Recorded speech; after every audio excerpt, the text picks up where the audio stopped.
நாரதர் என்ன சொன்னாரு? தேவி, தங்கள் கணவரும் விஷ்ணுவும் சேர்ந்து வஞ்சகத்தால அவரை கொண்டுட்டாங்க. அவர் யாராலையும் வெல்ல முடியாத ஒரு பராக்கிரமசாலியா இருக்கிறாரு, சூழ்ச்சியோட கொண்டுட்டாங்க அப்படின்னு சொல்லி போட்டு கொடுத்துறாரு. போட்டு கொடுத்தவங்க தேவிக்கு பயங்கரமான கோபம் வந்தது. தேவிக்கு பயங்கரமான கோபம் வந்தவுடனே அவன் தேவியோட உடம்புல இருந்து ஆயிரக்கணக்கான சக்திகள் தோன்றுது. ஆயிரக்கணக்கான சக்திகள் தேவர்களெல்லாம் அடிச்சு கலக்குது. நம்ம வச்சு அடிக்காத அடிச்சு கலக்குது. தேவர்கள் இதுவரைக்கும் வெட்டி வெட்டி வெட்டி பூசி பூச்சை போட்டு இருந்தாங்க. இப்ப எல்லாரும் பின்னாடி ஓடுறாங்க. இப்ப நாரதர் என்ன செய்யறாரு? நேரா அங்க போய் சரேஷா தேவியுடைய கோபம் எதிர்த்து போயிடுச்சு, நம்ம ஒன்றும் செய்ய முடியாது, அவன் தேவியை சாந்தப்படுத்தி ஆகணும், ஒன்றும் செய்ய முடியாது அப்படின்னு சொல்லி சொல்றான். இப்ப பிரம்மாவும் விஷ்ணுவும் போய் தேவிக்கு சமாதானம் பேசுறதுக்காக போவாங்க. அப்ப தேவி என்ன சொல்லிவா? என் குமாரனுடைய வஞ்சகத்தால் அழிச்சிட்டீங்க, அவன் உயிரோட வர்றதுக்கு சமாதானம் பேசிட்டே இடம் கிடையாது.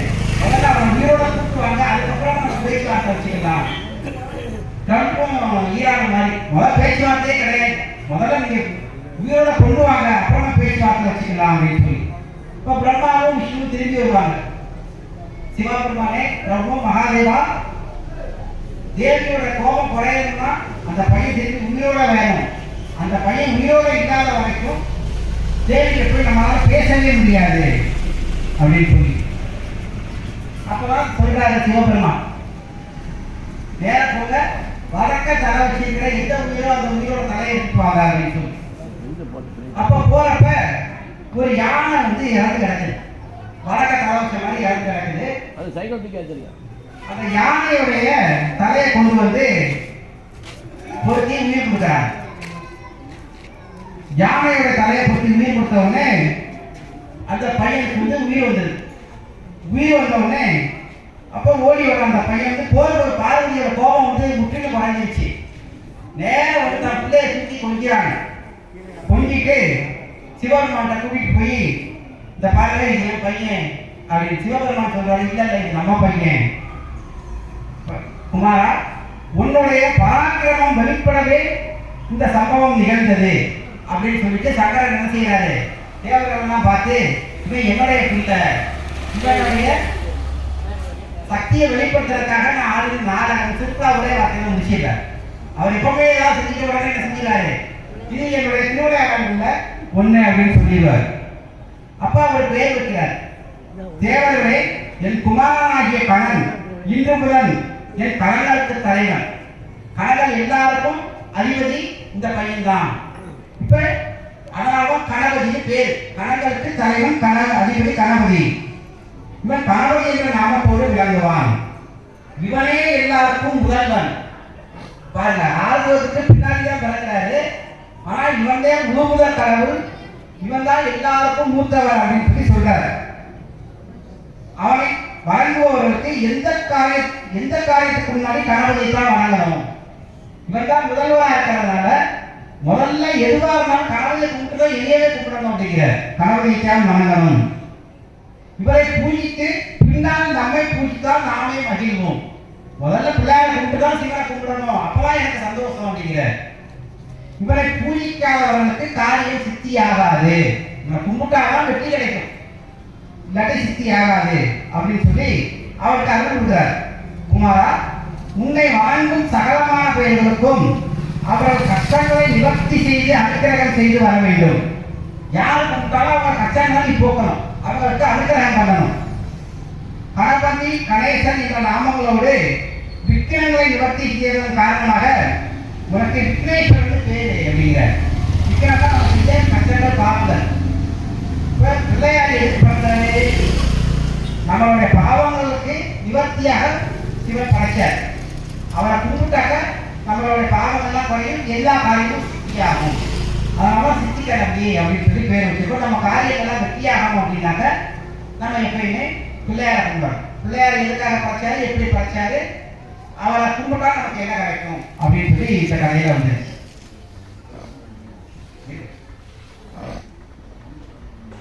அடுத்து முருகன் ஏன் பிறந்தார், எப்படி பிறந்தாருன்றத பார்ப்போம்.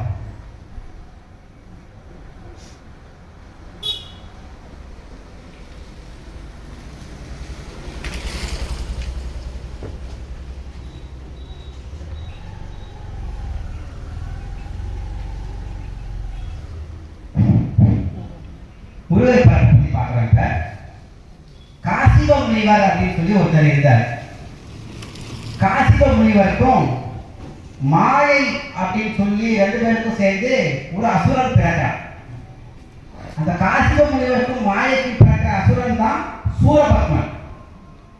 அவன் சூரபத்மன் வந்து பயங்கரமான பராக்கிரமசாலி. பராக்கிரமசாலினா ரொம்ப தைரியசாலி, ரொம்ப வலுவானவன். அவன் தேவர்களெல்லாம் அடிச்சு அடிச்சு மறக்கணும். தேவர்கள் வந்து படாதபாடு வர்றாங்க அந்த சூரபத்மன்ட்ட. அப்ப ஒரு தடவை என்ன செய்யறான் சூரபத்மன், அவனோட படைத்தலைவி பானுகோபன் அப்படிங்கிறான் நினைச்சு இந்திரலோகத்தை கைப்பற்றிக்கு வான்னு சொல்லி படை அனுப்புறான். இந்திரலோகத்துக்கு போறாரு பானுகோபன். அங்க படைத்தலைவர் போறாரு. அங்க இந்திராணி இல்லை. இந்திரலோகத்தை கைப்பற்றிட்டு இந்திரனோட மகன் ஜெயந்தன் அப்படின்னு சொல்லி ஒருத்தர் இருக்கான். அவனை சிறப்பிச்சுட்டு போயிடுறாங்க. இப்போ இந்திரலோகம் வந்து இப்போ சூரபத்மனோட ஆளுகைக்கு வந்துருச்சு. அப்போ இந்திரன் வந்து என்ன செய்யறாரு, சிவபெருமானை பற்றி தவம் இருக்கிறார். சிவபெருமான் வர்றார். என்ன பாருங்களா, உனக்கு என்ன வேணும்? அப்போ சிவபெருமான் எதுவும் அறியாத மாதிரி கேட்பார். அவர் தான் இந்த உலகத்துக்கே எல்லாமே, அவருக்கு எல்லாமே தெரியும். என்ன வேணும், எதுக்காக இருக்காருன்னு அவருக்கு தெரியும். ஆனாலும் அவர் கேட்பார் என்ன வேணும் அப்படின்னு சொல்லி. அப்ப என்ன ஈஸ்வரா, எதுவும் அறியாதவர்கள் கேட்கிறீர்களே, சூரபத்மனோட தொல்லையை அளவு மீறி போயிடுச்சு. என்னுடைய பதவியை பிடிக்கிட்டு என் பையனை சிறப்பிச்சுட்டு போயிட்டாரு. தேவர்களெல்லாம் ரொம்ப கஷ்டப்படுறோம். ஏதாவது நீங்க தான் எங்களை பார்த்து காப்பாற்றணும். அப்ப சிவபெருமான் என்ன செய்யறாரு, சரி எனக்கும் பார்வதிக்கும் ஒரு மகன் பிறப்பான். அவன் வந்து சூரபத்மனை கொள்வான், மக்களுக்கு தர்மங்களை நிலைநாட்டுவான், நீ போ அப்படின்னு சொல்லி அனுப்பிவிட்டார். இந்திரனுக்கு சந்தோஷம் தாங்க முடியல. சரி, எப்படியும் சிவனுக்கு பார்வதிக்கு ஒரு மகன் பிறக்க போறான், அந்த மகன் வந்து நம்ம காப்பாற்றுவோம் அப்படின்னு சொல்லி சந்தோஷமா திரும்பி போயிட்டார். இப்ப என்ன ஆகுது அப்படின்னாக்க, அது வந்து பிரம்மர் வந்து பிரம்மதேவன் வந்து 4 பையன், அவரோட மானச புத்திரர்கள். பிரம்மனுக்கு வந்து 4 பசங்க. அவங்க பேர் சனகர், சனந்தர், சனாதன், சனத்குமாரர். இந்த 4 பேர் பையனை படைச்சு சிவபெருமான்கிட்ட வந்து பாடங்கள் கல்வி கேட்கறதுக்காக அனுப்பி வைக்கிறாங்க. இப்ப சிவபெருமான் அந்த 4 பேருக்கும் பாடம் சொல்லி கொடுக்குறாரு. இவங்க என்ன கேட்கிறாங்க, எங்களுக்கு ஞானத்தை உபதேசிக்கணும் அப்படின்னு அந்த 4 பேரும் கேட்கிறாங்க. ஞானத்தை உபதேசிக்கணும்னா சிவன் சொல்றாரு, அதை வந்து நான் உபதேசித்தா உங்களுக்கு வந்து ஈஸியா கிடைக்காது. நான் தியானத்துல இருக்கிறேன், எளிய பார்த்து நீங்களும் தியானத்துல இருங்க அப்படின்னு சொல்லிட்டு சிவன் பெருமான் தியானத்துல ஆரம்பிச்சிடுறாரு. அது ஒரு கடந்தா இருக்கும், ஆனா பல யுகங்களா நீடிக்கு. சிவபெருமான் தியானத்துல போயிடுறாரு. யாருக்கு?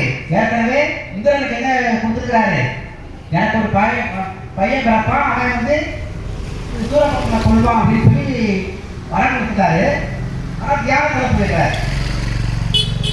இப்போ சிவபெருமான் இந்த சைடு போயிட்டார். பார்வதி தேவி என்னவாங்க, அவன் வந்து இமய அரசன். அவனுக்கு மகளா பிறக்க வந்து வரவேண்டி மகளா பிறந்துருவாங்க. அதாவது பார்வதி பேருக்கு காரணமே அவன் வந்து மலை அரசனுடைய மகளா பிறந்ததான் பார்வதி அப்படின்றது அவங்க பேர். இப்போ மகளா பிறந்துருவாங்க. 5 வயசான உடனே அவங்க என்ன செய்வாங்க, நான் சிவனை அடையணும் அப்படின்னு சொல்லி அவங்க தியானத்தில் போயிடுவாங்க. இப்போ சிவன் ஒரு பக்கம் தியானத்தில் இருக்கிறாரு, பார்வதி ஒரு பக்கம் தியானத்தில் இருக்கிறார். இப்போ இந்திரன் விழிக்கிறார், என்னடா 2 பேரும் ஆளாளுக்கு தியானத்தில் இருந்தாங்க, எப்போ குழந்தை உண்டாகிறது, எப்போ நம்ம சூரபத்மனை அழிப்பாங்க, எப்போ நம்மளை காப்பாற்றுவாங்கன்னு விழிக்கிறார். அப்ப என்ன செய்யறாரு, நேர போய் இந்திரன் வந்து பிரம்மாட்டையும் விஷ்ணுக்கு போய் குழம்புறார். ஐயா, சூரபத்மனோட பொண்ணை தாங்க முடியல, சிவனும் தியானத்தில் இருக்கார், பார்வதி தியானத்தில் இருக்கார், ஏதாவது